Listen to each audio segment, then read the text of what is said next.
ہے ایموشنز ہونا کتنا ضروری ہے اور اوور-ویلمنگ ایموشنز ہونا کتنی بری بات ہے، یہ بھی ایک سوال ہے. پھر خاص کر نوجوانوں کے اندر جو جذباتیت ہوتی ہے، ایک تو یہ نیچرل بھی چیز ہے، لیکن اس کے اوپر کنٹرول کیسے کیا جا سکتا ہے یا ایموشنل انڈیپینڈنس کتنی ضروری ہے، اگر وہ ہو تو اس کا کیا امپیکٹ ہوتا ہے، ان سب معاملات کے اوپر ہم بات کریں گے. سہیل صاحب، میں آپ سے سب سے پہلے تو یہ جاننا چاہتا ہوں کہ ایموشنز ہونا اور ایموشنل ہونا کتنا ضروری ہے.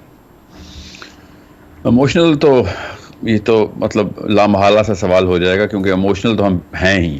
وی آر کیمیکل بینگز. ہمارے اندر اللہ تعالیٰ نے جو تنصیب کی ہوئی ہے ایک لمبک سسٹم کی، وہ تو ہمارا پیدائشی وصف ہے، وہ ہماری جبلت ہے، ہماری بیسک فطرہ کا تقاضا ہے کہ ہم کس لیول کے اوپر مطلب جس میک میں ہم پروڈیوس ہوئے، اس میک کا بیشتر جو حصہ ہماری لائف کا جو ہم گزارتے ہیں وہ سارا کا سارا اسی لمبک سسٹم کے تھرو گزارتے ہیں. تو ہم تو ہیں ہی ایموشنل بینگ. تو اتنے ہاتھ پیروں کا استعمال نہیں ہے، اتنی آنکھوں اور کانوں کا استعمال نہیں ہے ہماری لائف میں جتنا ہمارے اس ایموشنل سینٹر کا استعمال ہے. سو ہم تو ہیں ہی ایموشنل بینگ. اب کس لیول کے اوپر اس ایموشنس کو ان ایموشنس کو ہم فتح کرتے ہیں، ہمارے تابع رہتے ہیں وہ، یا پھر ہم ہی ایموشن کے تابع رہیں، تو اس کو ایموشنل انڈیپینڈنس کہتے ہیں. کہ ایموشنل لائف تو ہم نے گزارنی ہے کہ اب ہماری لائف ان ایموشنز کے تابع رہے گی یا وہ ایموشنز ہماری لائف کے تابع رہیں گے، یہ اصلی سوال ہوتا ہے. تو زیادہ تر جو قوموں کی خصوصیات رہی ہے نا، ان کی جو کلچرل ڈیولپمنٹ رہی ہے، جسے کلچرل سائیکالوجی کہتے ہیں، وہ بڑے بوڑھے، وہ ڈیسیژن میکرز، وہ تواتر سے کیے گئے کچھ ایسے کام معاملات، وہ نچلی جنریشنز کو انڈیپینڈنٹ یا پھر فلی ڈیپینڈنٹ کر دیتے ہیں. یہ وہ بڑے خاصے ہیں. یہ دو قوموں کے بیچ میں کوئی فرق کرنا ہو تو یہ ایک ایبسولوٹ ڈفرینشیل یہاں سے ڈرا کیا جا سکتا ہے. اور جن قوموں نے بھی بڑی ترقی کی ہے نا، پروگرس کی ہے، اور اس لیول پہ پروگرس کی ہے کہ انہوں نے پھر پورے قرے کو فائدہ پہنچایا، وہ ایموشنلی انڈیپینڈنٹ قومیں ہی تھیں. اب اوور آل اگر ہم سیمپل نکالیں گے تو یہ کافی حد تک ایموشنلی ڈیپینڈنٹ لوگ بھی ملیں گے ڈومیسٹکلی، مگر جنرلی بڑے کلسٹرز جو ہیں، بڑے سیمپل جو ہیں، وہ آپ کو emotionally independent men and women in their own beings ملیں گے، especially in the time when they are entering their teens or exiting their teens. یہ بڑی critical ایج ہے. اور جب آپ ٹین ایج سے ایگزٹ کر رہے ہوتے ہیں تو اس کا یہ مطلب نہیں کہ وہ 20 سال ہو گئے، مطلب 16 17 18 سال کے اندر آپ کو اگر اس طرح کا کی کلچرل سائیکالوجی میں بیپٹزم دیا گیا ہے، ڈبکی لگائی گئی ہے آپ کی، کہ یہ کافی ساری چیزیں تیرے ساتھ ہونی ہے، اس کی وہ والی فکر نہ کر، جو اصلی کام ہے اس کی طرف متوجہ رہے، ادھر بے شک فیل ہو، ان چیزوں میں نہ فیل ہو جائیں. تو بچہ پھر ایک بڑے پروں کی اڑان بھرتا ہے، پھر وہ پھر گرتا ہے، پڑتا ہے، وہ ایک الگ بحث ہے، مگر اس کی کیپیبلٹی اونچے اڑنے کی اسی ایج میں بنائی جاتی. سو یہ ایک بہت بہت بڑا فیکٹر ہے کہ اگر آپ دیکھیں گے یہ تھرڈ ورلڈ نیشنز جتنی بھی ہیں، ان کے اندر اگر ایک جو کامنالٹی ہے وہ یہی ہے کہ ان کے جو ٹین ایجرز ہیں ان کو ایموشنلی ڈیپینڈنٹ رکھا جاتا ہے. اچھا، اس کا تعلق علاقے سے ہو سکتا ہے؟ کیونکہ ہم عام طور پہ ایک عام محاورہ سنتے ہیں جی پاکستانی بڑی جذباتی قوم ہے، اس کا کوئی علاقے سے بھی تعلق ہوتا ہے؟ کوئی ٹیمپریچر کے ساتھ بھی چیزیں ہوتی ہیں؟ نہیں، ٹیمپریچر تو نہیں، اس کو زونز کہتے ہیں اینتھروپولوجی میں. تو 3-4 الگ الگ خصوصیات ہوتی ہیں. ایک زون کا مطلب ہوتا ہے کہ کتنا پریشر انوائرمنٹ آپ کے اوپر ڈالتی ہے، لامحالہ کہ آپ کس گھر میں پیدا ہوئے ہیں. سو افغانستان، پاکستان، ایون فلسطین، اسرائیل، Sudan, Somalia, India, Sri Lanka, یہ ملکوں کے لحاظ سے نہیں ہوتا، مگر میں بس آسانی کے لیے بتا رہا ہوں کہ ان علاقوں کے اندر جو زونز ہیں نا، یہ ریڈ زونز ڈکلیئر ہیں. اس کا مطلب ہے کہ سیاسی طور پہ بھی ہم پیدائشی ایک انسیکیورٹی کا شکار رہیں گے، پولیٹیکلی، سوشلی اور فائنینشلی. ہمارا کیونکہ ہم لو سوشو اکنامک ریجنز کے اندر آتے ہیں، ہماری ایفلوئنس، ہماری جو پر کیپٹا ہے وہ بھی کم ہے، تو ظاہر ہے ہارڈ شپس بھی بڑھتی ہیں تو آپ پہ پریشر زیادہ آتا ہے. سو کچھ ایسے پریشر ہیں جو اللہ تعالیٰ نے خود بتائے ہیں کہ یہ ڈالنے ہی ڈالنے بچے پہ. قرآن پاک بھی اس کی واضح دلیلیں دیتا ہے، حدیث، سننا، سیرہ سے سب سمجھ آتی ہے کہ کچھ پریشر آپ نے ڈالنے ہیں، یہ ہماری آرگینک کیمسٹری کی گروتھ کا تقاضا ہے. اور کچھ ایسے پریشر ہیں جو کہ آپ نے کبھی نہیں ڈالنے، یہ اللہ نے بھی بتایا اور نبی علیہ السلام نے بھی بتایا. اور اب یورپین بیسک جو ایولیوشن ہوئی ان کے کلچر کی، انہوں نے بھی یہ جلدی سیکھ لیا. یہ ہم نے بھی سیکھا تھا. ہم نے 200-300 سال بہت ہی ایموشنلی انڈیپینڈنٹ لائف گزاری ہے مسلمانوں نے نبی اسلام کی اور صحابہ کی فوراً بعد. آپ دیکھیں گے وہ والے معاملات, ان کلچرز کو ذرا سا آپ ڈیپ اسٹڈی کریں گے تو آپ کو پتہ چلے گا اتنی اوپننیس تھی اور ایک بندے کی اوپر اتنی لبرٹی تھی کہ سارے ڈیسیجن میکنگ وہ خود کرتا تھا.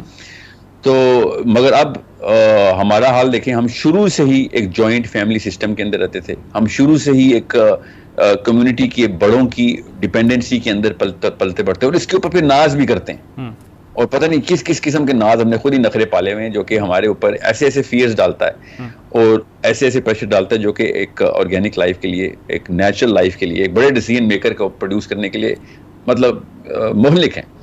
اور اس لیول کی ڈیپینڈنسیز ڈال دی بھی ہوتی ہیں کہ اب میں چھوٹا سا ڈیسیجن بھی لیتا ہوں تو 1800 مشورے کرنے پڑتے ہیں مجھے سے, اور وہ بھی مجبوراً کرنے پڑتے ہیں, شوقیہ بھی نہیں کہ پہلے میں بڑوں سے پوچھوں گا, پھر میں مطلب ابو میرے خود ابھی بھی ڈیسیجن میکر ہیں کہ میرے اپنی بیوی اور بچوں کے ساتھ میں نے کیا کرنا ہے, کیونکہ ان کے گھروں میں رہتا ہوں میں, ٹھیک ہے. پھر بڑے بھائی وہ بھی میرے ساتھ ہی رہتے ہیں.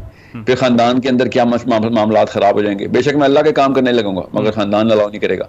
سو کوئی بھی چیز مطلب مورالٹی اٹ سیلف جو ہے نا وہ کوشچن مارک بن جاتی ہے آپ کا کہ میں مورالٹی پریکٹس کروں یا خاندان پریکٹس کروں. سو آپ نوٹس کریں گے کہ جتنی زیادہ ترقی جن قوموں نے کی ہے ان کا یوتھ اتنا ہی جلدی انڈیپینڈنٹ کیا گیا تھا. یہ نہیں کہ فائنینشلی انڈیپینڈنٹ کیا گیا تھا, وہ تو مجبوری ہے, وہ تو ہم نے بھی کرنا ہوتا کام. تو وہ ایموشنلی انڈیپینڈنٹ بھی تھا, اس کو باقاعدہ گھونسلے سے دھکا دے کے باہر نکالتے تھے ماں باپ کے, بیٹا ایسے نہیں کام ہوگا. بے شک وہ اس کو سرپرستی میں رکھتے تھے مگر ایموشنلی وہ اپنے ڈیسیجن خود لینا شروع کرتا تھا. ٹھیک. اچھا ایک اور آپ یہ بتائیے, جس طرح آپ کہہ رہے ہیں مثال کے طور پہ کچھ معاملات میں ہم زیادہ جذباتی ہوتے ہیں, کچھ میں بالکل جذباتی نہیں ہوتے. مثلا عام طور پہ آپ نے دیکھا کہ جس طرح آپ نے خود کہا کہ وہ کلچر کا یا آپ نے بنایا ہوتا ہے برادری کے نام کے اوپر, پھر مذہب کو لے کے کہ میں اس کے اوپر کمپرومائز نہیں کر سکتا, وہ بیلنسڈ انسان بھی کسی نہ کسی معاملے کے اندر چل کے ایسا کیوں ہو جاتا ہے؟ کچھ تو لمٹس ایسی ہیں جو کہ تھریش ہولڈس کہتے ہیں اس کو, ایموشنل تھریش ہولڈس. وہ تو کوئی بھی انسان چاہے ایتھیسٹ بھی ہو ایک خاص لیول کے اوپر کچھ نہ کچھ چیزیں کریٹیکل ڈکلیئر کر چکا ہوتا ہے. وہ جس طرح مرضی اس کا نام دے, وہ لاجک کا نام دے, وہ ریشنل کا نام دے, سینس کا نام دے, اس کو غصہ آتا ہے ان چیزوں کے اوپر, وہ یہاں تک کہ میں بیوی بچے قربان کرنے کے لیے بھی تیار ہو جاتا ہے. کچھ چیزیں ایسی ہوتی ہیں ہر انسان میں, وہ ڈپینڈ کرتا ہے کہ وہ کس طرح کے ماحول میں پلا پڑا ہے. ہم اگر مذہب کے نام کے اوپر فار ایگزامپل جان دینے کے لیے تیار ہوتے ہیں تو ہم کبھی سوچتے نہیں ہیں کہ وہ مذہب پہ نہیں جان دے رہے ہوتے, ہم مولوی صاحب کی پگڑی پہ جان دے رہے ہوتے ہیں, اس کو ہم ٹیگ مذہب کا دیتے ہیں. یہاں تک کہ اگر کوئی صحابی بھی دیکھ لینا کہ کس کس قسم کی تم نے جانیں دے دی ہیں مذہب پہ, مذہب کا تو کوئی تعلق ہی نہیں تھا اس بات سے جس پہ تم نے جانیں قربان کی اپنی. بے شک نیت ٹھیک بھی تھی, آپ کا علم ہی نہیں تھا, اور کیونکہ وہی بات ہے نا, وہ آپ اگے ہی نہیں تھے, آپ کو پتہ نہیں تھا کہ آپ نے تو کسی ایسے مکتب کے لیے جان دے دی کہ, اور کسی ایسے خاندان کے لیے جان دے دی, قبیلے کے لیے جان دے دی, اور نام اللہ کا لگا دیا. ٹھیک ہے, تو بڑی مثالیں ہیں. یہ عرب بھی تو کلچرلی ٹیون تھے نا اس وقت, تو اسلام نے تو کلچر کو آ کے تیزاب پھینکا تھا. تو احد کی لڑائی میں نا ایک دفعہ صحابی دیکھ رہے کہ ایک بندے نے آ کے مسلمانوں کی طرف سے لڑتا ہوا 17 بندے مار دیے احد کی لڑائی میں, جب سب سے ویکسٹ پلائٹ تھی ہماری. تو صحابہ نے تکبیر بلند کی کہ یا رسول اللہ یہ دیکھیں ہمارا شیر. نبی علیہ السلام نے شاہ فرمایا کہ جہنم میں سڑ رہا ہے. صحابہ شوق میں آ گئے کہ یا رسول اللہ یہ تو صفیں چیرتا ہوا گزر گیا ان کی. یعنی نبی علیہ السلام نے شاہ فرمایا اصل میں یہ اپنے قبیلے کے لیے لڑ رہا ہے, یہ اللہ کے لیے لڑ ہی نہیں رہا. سی دس مین واز آل اباؤٹ, وہ پرائیڈ کی جو اسٹیٹمنٹ تھی نا اس کی, وہ پرائیڈ کی اسٹیٹمنٹ, وہ اس کو کام وہی کروا رہی تھی. ہم بھی وہی کرتے ہیں نا بیسکلی, ہم ایوری بڈی ڈز دیٹ. اب ہر ایک نے کوئی نہ کوئی ایک بینر ضرور کریٹ کی. اللہ تعالیٰ نے ہمارا کیمیکل ہی ایسا بنایا, یہ لمبک سسٹم کا پرائم کیمیکل ہے کہ وہ کسی نہ کسی بینر کے اندر اپنے آپ کو پلیس کرے گا ہی کرے گا. اب وہ بینر کون سا ہوگا وہ اب ڈیپینڈ کرتا ہے, خاندان کا ہوگا یا شوہر کا ہوگا, بیوی کا ہوگا, جوائنٹ فیملی کا ہوگا, بڑوں بزرگوں کا ہوگا, یا میری مدرسے مکتب کا ہوگا, یا میری یونیورسٹی کے کسی الما ماٹر کے لیے میں کچھ کر رہا ہوں گا, یا پھر پاکستان کے لیے کر رہا ہوں گا. I mean, could be anything. But matters is کہ where are you actually placing yourself as an independent entity? irrelevant کہ میں دنیا میں کیا ہوں, میں انڈین ہوں, پاکستانی ہوں, بنگالی ہوں, امریکن ہوں, برازیلین ہوں, میرا بڑا مقصد کیا ہے, میری اصل میں آئیڈینٹی کہاں پہ ڈیفائن ہو رہی ہے, وہ تو اس بارے میں تو محنت ہوتی نہیں نا ہمارے بارے علاقے میں. اچھا مجھے ٹھیک ہے, آپ یہ صحیح کہہ رہے ہیں, مجھے پوائنٹ سمجھ گیا. یہ بتائیے گا کہ جذبات بھڑکانے میں یا پھر اس کو کنٹرول کرنے کے لیے کون سے فیکٹرز امپورٹنٹ ہوتے ہیں؟ جیسے ہم اکثر اوقات دیکھتے ہیں معاشرے کے اندر جیسے بڑے سینسٹیو معاملات ہیں, اس کے اوپر ایک خاص فرد اٹھتا ہے, وہ نعرہ لگا دیتا ہے, سارے لوگ اس کے پیچھے چلے جاتے ہیں. یا اکثر اوقات یہ جو بلوے ہوتے ہیں اس میں بھی ظاہری بات ہے جذبات کے ساتھ ہی لوگ کھیلا جاتا ہے. تو اس میں کون کون سے فیکٹرز ہوتے ہیں جو بھڑکاتے بھی ہیں, یا پھر کون سے فیکٹرز ہوتے ہیں جو چیزوں کو کنٹرول بھی کرتے ہیں, جس کو ہم کہہ سکتے ہیں کہ اس سے بہتری آ سکتی ہے؟ برین کے نا سینٹر میں لمبک سسٹم ہے, ٹھیک ہے, اور اس کے ارد گرد اس کا نیو کورٹیکس ہے, اور جو فرنٹ ہے نا فرنٹ, اس کو پری فرنٹل کورٹیکس کہتے ہیں. نیو کورٹیکس کا یہ ٹین ایجز میں بنتا ہے, یہ اللہ تعالیٰ نے بنایا تھا ریشنل کا سینٹر. یہ سائنس بھی کہتی ہے سوچتا بندہ پری فرنٹل کورٹیکس سے یہ اینالائز کرتا ہے, اس سے وے کرتا ہے آپشنز کو, صحیح اور غلط کی تمیز ادھر سے آتی ہے. کوئی ایک ڈیسیژن ہے اس کے اندر کرٹیکل پوائنٹس کو ڈکلیئر کرنا, پھر ان کو ویٹ کرنا کہ میں کروں یا نہ کروں. کوئی جتنا مرضی مجھے بھڑکا لے, مجھے سمجھ آ رہے گی کہ نہیں یار تیری تو سورسنگ ہی غلط ہے نالج کی, تو صرف اور صرف شعلہ بیانی کر رہا ہے, تیرا تو فلسفہ ہی غلط ہے, ٹھیک ہے. یہ یہاں سے سوچتا بندہ.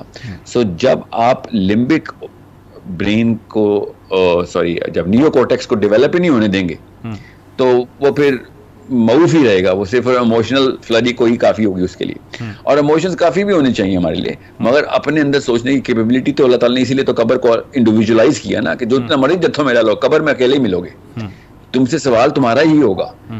اور پھر اللہ تعالیٰ نے قرآن پاک میں بھی بتا دیا اور حدیث میں بھی بتا دیا کہ یہ اپنے اپنے مفتیوں کو ڈھونڈیں گے جا کے, اپنے اپنے ملاؤں کو, اپنے اپنے لیڈرز کو ڈھونڈیں گے, اور ان کے لیڈرز کے ہاتھ ہٹائیں گے کہ میں نے زبردستی پکڑا ہے تجھے, ٹھیک ہے. یہ فلسفہ خود سوچنے پہ مبنی کر رہا ہے کہ میں انڈیپینڈنٹ پیدا ہوا تھا, انڈیپینڈنٹ ہی مروں گا, وہاں پہ انڈیپینڈنٹ ہی سوال ہو رہے ہوں گے. اکیلے میں کبھی بھی کمیونل سوال اللہ نے نہ آخرت میں رکھا ہے نہ قبر میں رکھا ہے کہ سب اکٹھے ہو جاؤ, ہاں جی تم سب نے ایسا کیوں کیا, ایسا تو کوئی سوال نہیں ہے. ہر ایک سے اکیلے سوال اس لیے ہو رہا تھا کہ تمہیں اکیلے آئیڈینٹی دی گئی تھی کہ you are connected to the philosophy yourself, the maker yourself. Nobody should have influenced you.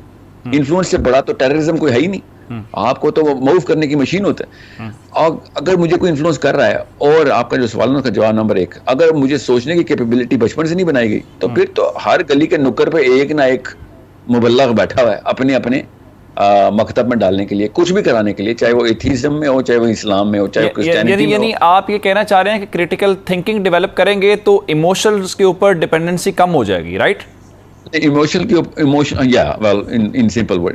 Independent رہنے کا سب سے پہلا تقاضا یہ ہے کہ آپ اپنے دماغ کو پورا کا پورا دماغ استعمال کریں, صرف سینٹر برین نہ استعمال کریں, ٹھیک ہے. دماغ پورا اسی لیے ملا تھا, یعنی دل سے نہ سوچے, دماغ سے سوچے, کہ یہ کہنا چاہ رہے ہیں آپ؟ میں آپ کو اس کی ایک مثال دیتا ہوں. جیسے نا ایک بندے کو نا عشق ہو جاتا نا, تو اس کی ایک سائنس ہے پوری. عشق نا لمبک سسٹم, میزو لمبک سسٹم اور پری فرنٹل کورٹیکس کے کامبو سے ہوتا ہے. یہ ہمیں پتہ ہے اس کی سائنس. لمبک سسٹم آکسیٹوسن کا کیمیکل پری فرنٹل کورٹیکس میں ٹپیکل اور اے ٹپیکل پیتھ وے سے ٹرانزٹ کرتا ہے اپنے ریسپٹرز کے اندر. اب جب آپ کو کوئی عشق محبت ہو چکا ہوتا ہے نا, تو میں مثال اس لیے دے رہا ہوں کیونکہ اس کے اوپر بڑی زبردست اسٹڈی ہوئی ہوئی ہے, تو آپ کا پری فرنٹل کورٹیکس کبھی بھی آکسیٹوسن سے خالی نہیں ہوتا. اس کا مطلب ہے کہ لمبک نے اوورٹیک کر لیا ہوا ہے. آپ کو وہ والی برائیاں نظر ہی نہیں آتی اپنے محبوب میں جو اس میں اصل میں ہوتی ہیں. اس کو ہیلو افیکٹ کہتے ہیں سائیکالوجی میں, کہ آپ کو ایک خصوصیت کی بنا کے اوپر آپ اس کی تمام تر برائیاں معاف کرنے کے لیے ہر وقت تیار رہتے ہیں. اور جو بھی آپ کو خصوصیت جس مرضی وجہ سے آپ کو عشق ہو گیا, اب لمبک سسٹم نے ٹرمپ کر دیا ہوا ہے آپ کا ریشنل کا سینٹر. لوگ مشورے دیتے رہتے ہیں کہ لیلا خوبصورت نہیں ہے, لیلا میں یہ مسئلہ ہے, لیلا وہ مسئلہ ہے, مگر مجنو کو سمجھ نہیں آتی. بالکل اسی کانسیپٹ کو اگر آپ پلیس کریں کسی بھی ایسے موومنٹ کی طرف, کسی بھی مولوی کی طرف, کسی بھی عمران خان نواز شریف کی طرف, کسی بھی پولیٹیکل لیڈر کی طرف, کسی بھی سوشل موومنٹ کی طرف, ایکٹیویزم کی طرف, ایون فلانتھرپی کی طرف بھی, جیسے ہی آپ ایموشنلی انوالو اس لیول پہ ہو جائیں کہ آپ کا میزو لمبک اور لمبک سسٹم ٹرمپ کر دے پری فرنٹل کورٹیکس کو, تو پھر آپ نصیحتوں کے محتاج نہیں رہے, بس آپ ایک جانور کی طرح, زومبی کی طرح موو کریں گے. اور وہ استعمال ہوتے ہیں پھر وہ لوگ. اللہ تعالیٰ نے اسی لیے کہا تھا کہ آسمان سے توق لٹکاؤں گا اور یہاں پہ تالا لگے گا آ کے زنجیروں کا, ہر ایک اپنا اپنا لائن لگی ہوگی. ہر 7 ارب لوگ ہیں, 14 ارب ٹوٹل, تو 14 ارب زنجیریں آئیں گی, ہر ایک کی اپنی اپنی, کہ یہاں یہ کس لیے دیا تھا تجھے, how could you possibly Trump this centre, جس کی وجہ سے تیرا سارا کا سارا نظام جو تھا نا وہ آخرت کا, دنیا کا. لوگ تیرے مطلب میں اور آپ جب بھی کسی سے مشورہ کرتے ہیں تو کسی ایموشنل بندے کے پاس نہیں جاتے, ہمیشہ ریشنل بندے کے پاس جاتے ہیں. ٹھیک, مقصد یہ ہوتا ہے. اللہ تعالیٰ نے بھی کہا کہ جو استخارہ ہے, استخارہ اس سے بڑا درجہ اللہ نے مشورے کو دیا کہ اہل علم سے, صاحب عقل سے پہلے مشورہ کرو, بعد میں استخارہ کی نوبت آئے گی. ٹھیک ہے, سو یہ کامن سینس کی بات تھی کہ استخارہ is my own personal connection with اللہ سبحانہ تعالیٰ. ٹھیک ہے, I could be emotionally driven, کچھ بھی ہو سکتا ہے, but people are outside my picture, وہ میری لائف نہیں گزارے, تو they are not as emotional about my situation. تو ہم کسی نیوٹرل پارٹی کو پکڑتے ہیں کہ بھائی تیرا پری فرنٹل کورٹیکس تو ٹرمپ نہیں ہوا نا, تجھے تو نہیں کوئی معاملہ میری لیلا سے, تو تو بتا دے میں شادی کروں یا نہ کروں. سو مشورے کی ویلیو اس لیے تھی کہ کسی اور کا پری فرنٹل کورٹیکس ہی ادھار لے لے, رینٹ لے لے تھوڑا سا, تاکہ تو ایک کیلکولیٹڈ رسک لے. So this is where we always falter, because we are always dependent on some sort of a banner, some sort of a movement which is already emotionally driven. اور ایک بہت ہی بڑا عالم یہ ہوتا ہے نا کہ ہم نیچرلی, چونکہ بچپن سے ہماری ٹریننگ ہوتی ہے, اللہ نے نظام یہ رکھا کہ بچہ ہمیشہ بڑوں کو صحیح سمجھتا ہے. بچپن تک تو ٹھیک تھا, بچے واقعی یہی سمجھے تو تبھی ان کی بقا ہے, ورنہ تو روڈ کراس کرتے مارے جائیں گے. مگر آپ کا جب اپنا سینٹر بن گیا ہے تو سب سے پہلا کام تھا as a natural identifiable human being کہ سب سے پہلے اپنے بڑوں کو چیلنج کریں. سوچیں تو صحیح, کیا پتا ہے غلط ہوں. اگر سارے بڑے ہی ٹھیک ہیں تو پھر تو سارا نظام بالکل, جو کچھ دنیا میں کیاس چل رہا ہے بالکل ٹھیک چل رہا ہے. سارے بڑے تو ٹھیک نہیں ہیں, بڑے ہی چلا رہے ہیں نا نظام, تو کسی کے بڑے تو 2 نمبر ہیں نا.